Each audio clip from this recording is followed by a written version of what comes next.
Good morning, good night, good afternoon, everyone. So whoever are in the world, thank you guys for liking, sharing, and subscribing to my YouTube channel and following me on social media. It is your host, Kevin the Navigator. So on the Japanese Tattoo 101, we're going to do another series. There's going to be a couple of series on the Japanese Tattoo 101. I'm going to continue with the different types of bodysuits, which I have did that briefly, but I'm going to do it extendedly because a lot of you guys are on my direct message in my inbox and emails and stuff like that, asking about like, oh, what type of bodysuit should I get?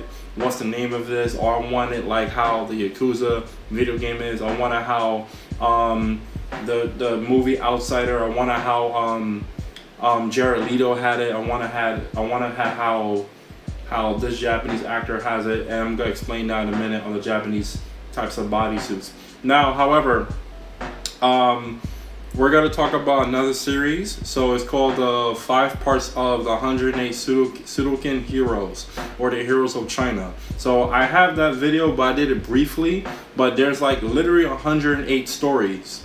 So we're going to do the first 20 in this video, another 20 in the second video, the third video we're going to do the another 20, and then the fourth another 20, fifth another 20, plus 8. So in total it should be 108 characters in the whole 5-part series plus 8 more. So we're gonna just do it like that. And on top of that, like you know, it took a whole lot of research to do this. Even though I knew it already, but I want it to be much more formal, educational, and not as boring and stuff like that, so you don't click off. Also, if you guys want to really like get to the part that the one hero that stands out the most and the one that you want to get tattooed more, you can also click on the description below. I'm gonna put the different parts, you know what I'm saying, the different parts of the whole video, and you can click on that as well.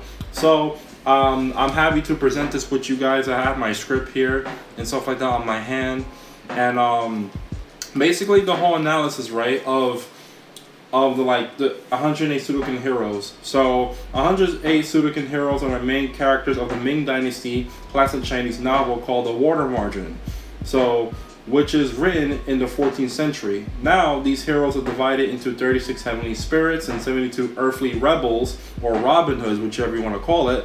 And these heroes has inspired the Japanese tattoo culture, Japanese media, the Japanese gang culture, such as the Yakuza and the Chinese triad gang, the Chinese mafia, as inspired them as well, even though it came from China. And the Japanese liked that story and interpreted their own. The original story, the heroes wasn't tattooed, but when it came to Japan, they tattooed it because Japan was known for having massive amount of tattoos around the ancient times. Now, however, this has been interpreted and used by Yukutagawa Kiyoshi, the famous artist in Japan during the Edo period. He was one of the famous, but he wasn't the only one. Now let's get started. Alright, so we have number 1, Song Jian.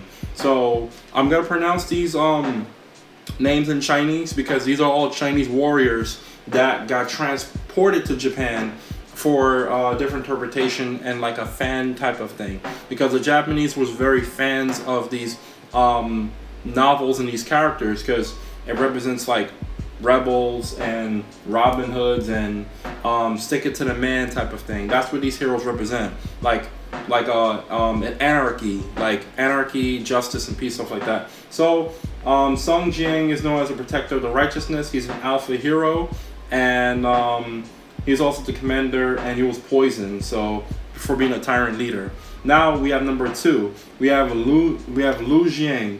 He was a duty leader under Song Jiang. So Song Jiang was the first guy. Now I'm gonna go back and forth with these two. So like we have Lu Jiang. He was a duty leader under Song Jiang. He was a martial artist, a skilled martial artist student, very prodigy, very prowess. As you can see over here, he has a sword that's like he's wielding a sword, and he has like a fierce look, and with like traditional Chinese armor. Now, so he was a student of the Zhangtong expert swordsman and archery, and many warriors. He was the one that graced many warriors amongst his other peers. So, due to his great awe, like he has a great awe amongst warriors, has a very great warrior mindset, and a lot of like Yakuza people have this guy in his back, and a lot of like warrior mindset. He was assassinated by his rivals, so it was a tragic ending for Liu Zhang. Now we're on to the next one, number 3, Wu Yong. So as a character in the novel, he is also a knowledgeable star. He's very wise and knowledgeable. So he looks like someone in mathematics. But however, that's not really his symbol. He's a symbol of wisdom and traditional Confucianism and Daoism outfit. So to show wisdom, anyone who gets tattooed of him, you're very wise, you have wisdom, and you want to like be the middleman or be the voice of reason. So, however, the sad part is that Wu Yong is defeated and shamed during battle and during his kingdom being destroyed. And he was with this clan with Liu Zhang and Song Jiang. So he ended up committing suicide by hanging himself and releasing his bronze hammer. Now we have number 4, Gong Song Xiang is another warrior known as the Dragon of the Clouds. He is a Taoist priest, a renowned Taoist priest. He has a weird-shaped eye that resembles an almond. Like, I guess like maybe during meditation, that's probably why, I guess. I don't know. Or maybe that's the way he's physically formed, I guess. So he's a Taoist magician and a Taoist priest that summoned the wind and rain. He believes that any type of drought that he can bring rain, and he can bring wind and rain and to grow crops and stuff like that. He's known for arithmetic skills, and due to political changes, he decides to leave the province. Never seen again. Now we have number 5, Guangxin. Guangxin, also known as the Great Blade.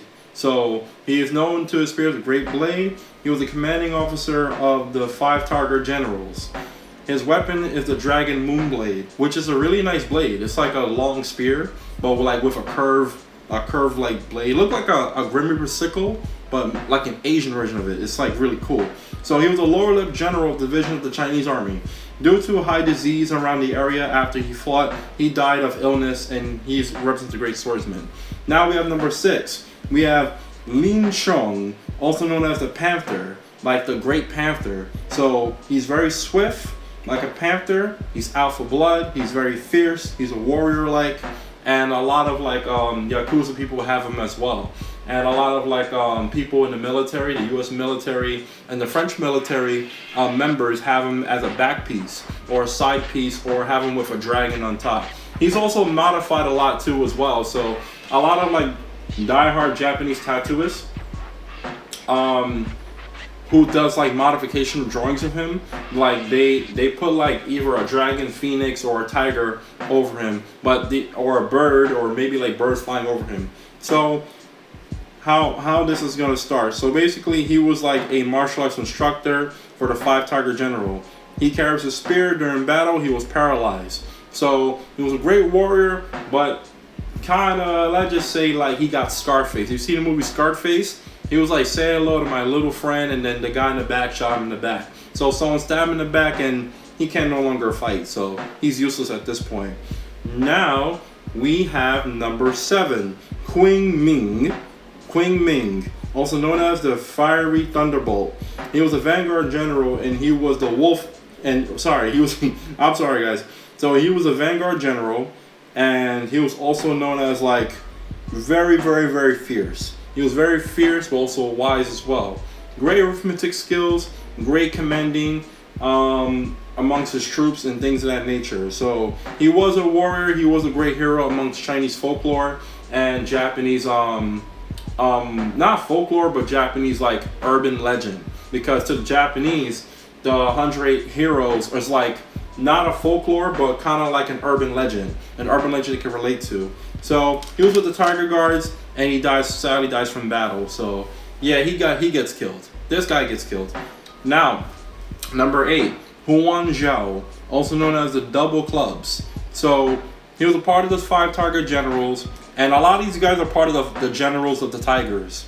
So a lot of them are part of like a whole platoon, like a battalion platoon in ancient China. Because these are based on true stories, but not fully true stories. It's kind of like fabricated fantasy based on true stories, but it's not I'll say inspired. Sorry, not based. I'm saying it wrong. It's inspired by true events in China. So that was fantasized, romanticized in a sense. So, but he carries like a pair of steel clubs and he survives. So he doesn't die in this one. And you have Huan Ring. So Huan Ring, spelled Huarong. Huan Rong or Ring, whichever how you pronounce it. I'm sorry if I'm butchering the Chinese and Japanese names. I'm sorry about that. Because I'm not East Asian, so I'm sorry about that. But like maybe someone who can remix this video who's from East Asia with a heavy Asian accent can do those and sound authentic. But anyway, that's not the point. The point is this video is to get you guys tattooed and know the meaning of these tattoo people. So when you go to the tattoo artist, you know what to do, what you want, and the research of it. So he was a division officer, and he carried a spear, and he dies in battle, but he commits suicide. I'm sorry, he doesn't die in battle, but he commits suicide. I'm sorry. So he commits suicide. Number 10, Shai Jing. He's known as for being a nobleman, an accountant, a great mathematician, a great warrior as well. Just because he's a nerd does not mean he can't slap a mofo. I'm gonna tell you that right now. Just because he's very smart, he's into his books, doesn't mean he can't like do that to you. You know what I'm saying? So he was a hero because he was a hero amongst academia and academics and academic excellence. That's what he's very known for. If you get tattoo of him as well, there's variations of stuff of him as well, but he survives. And we have number 11, Li Yang. He's not really much talked about. So no one doesn't really talk about him that much. He's not really favored, but he just there. So similar to Chai Jing, he's under Chai Jing, but he represents money and wealth. He pretty much doesn't do anything. Really, pretty much. He's just there. Like, if you was in the military, it's just that, you know, that one personnel that's just there. They have nothing to offer. And you have number 12, Shu Tong. Like, it's spelled ZHUTONG, also known as the Lord of the Beautiful Beard, because his beard is very beautiful. He represents like aesthetics and handsomeness. A lot of women like a man with this tattoo, and for you fellas that's trying to impress a lot of women, impress a lot of girls, you get this tattoo. They say it's the man beautiful beard because I'm handsome with the beard. I'm handsome, very handsome, but I can also, you know, knock a teeth or two.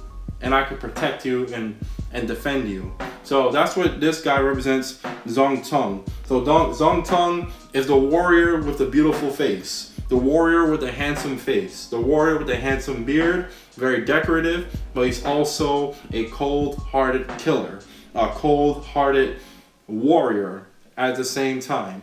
So it shows you that beauty and handsomeness is the eye of the beholder, but don't underestimate it. You know what they say, looks can kill. So he represents looks can kill. This one could be gender fluid as well, but there is a woman version of this, but these are all men. So all these heroes is all men. You have a few women disguised as men, kind of like very tomboyish, but like, you know, that's not the case.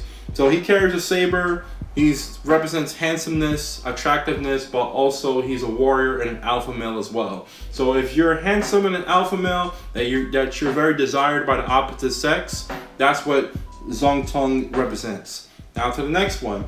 So we have number 13. We have Lu Zhensheng. Like, it's spelled Luzhishen. Lu Zhensheng. In Japanese, he's very popular in Japanese Yakuza tattoos, or Japanese tattoos, period. He's drawing in a variety of ways. Even in the West, he's very popular in the West. So he was known as a tattoo flower warrior monk. So he turns to a priest after denouncing himself as a soldier. So after all the wars and battle cries, he turns to God. He turns to a Buddhist priest to renounce all the sins he has done. But however, there is an incident that the other enemies has attacked the Buddhist temple, and he has to resort back to violence to protect the Buddha, and protect his humanity. But he does drink and smoke. So he's a secular Buddhist with a lot of tattoos and with jizu beads. So he survives the war as well, and renounced to God and prays to the Buddha.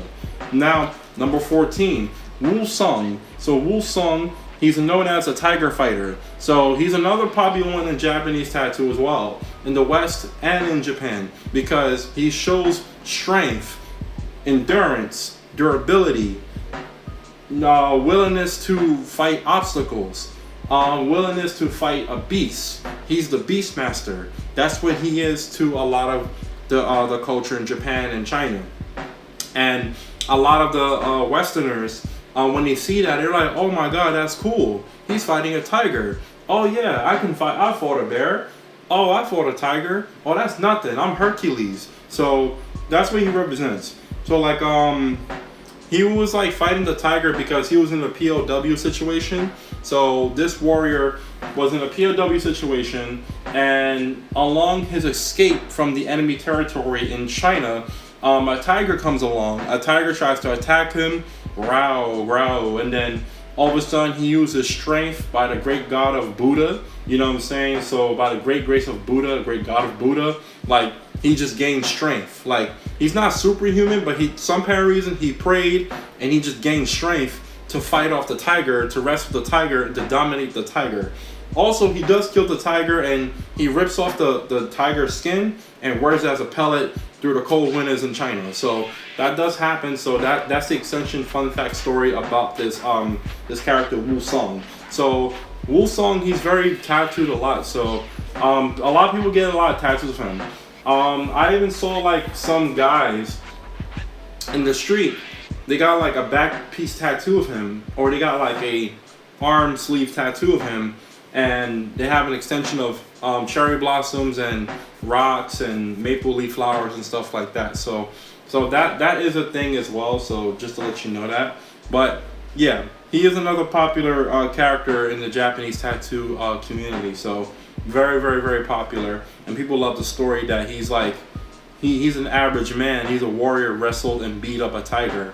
So yeah, and there's different variations of him as well, and different like drawings of him as well. But this is like most common one as well. All right, now we on number 15, Dong Ping. Dong Ping's another member of the 5 Tiger Generals and dies at battle. But Dong Ping, like he's just another one that's just there. So not that he's not important, but he's just there. So just like with number, I think like number 4, I think. Correct me if I'm wrong, but like he's just another one that's just there. He's just there to add to the story. So he's just an additive to the story. That's what this guy is. But otherwise, yeah, Dong Ping, you know, he's part of the generals, and he dies at Dusong Pass in China. He carries a pair of spears, of course. And then we have number 16, Zhang Qin. Zhang Qin was a member of the 5 Tiger Generals. He rides on a horse, showing off his army strength. So a lot of armies admire Zhang Qing. And Zhang Qing was based on a real general. He was based on a real historical Chinese figure, but romanticized though. He's not completely the historical figure. I forgot who it was. It was like the greatest general in China that fought off the Mongols, or fought off like, I think the South Province, or fought off Vietnamese forces around the ancient times, something like that. But I'll have to research that more. But he is based on a real general, but he just romanticized because the novel is very fictional. Water Margin is a fictional novel based on historical facts. But he does survive though. Oh, I'm sorry, no. Like Zhang Qing, he does die in battle. Alright, now we have number 17. Number 17 is Yang Zi. Yang Zi, the blue-faced beast. So, which is this guy right here you see in the bottom. You see this guy like in the floor looking up because he's blue-faced. Like, I wonder why he's blue-faced. I never figure why he's blue-faced. But like, he was a part of the member of the 8 Tiger Club, carries a saber, and carries a spear. He does survive this attack. The guy who was attacking him, he does get beat up, of course. He does get attacked. He does fall off the edge of the palace, and he survives. And he beats up the guy who pushes him down. and then all of a sudden, like later on, at the end of the story, he dies of illness. So he dies of disease. So now we have number 18. We have Zhu Ning. Zhu Ning, also known as the Gold Lancer.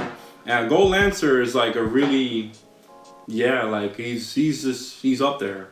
So he's really skilled what he does. Great horseman, great spearsman. He's like a knight for the Chinese army. So he's definitely like a noble knight, like a white knight for the Chinese army. And like he carries a hook lance. So the hook lance is really cool how the hook lance is, because it's like a cool looking weapon.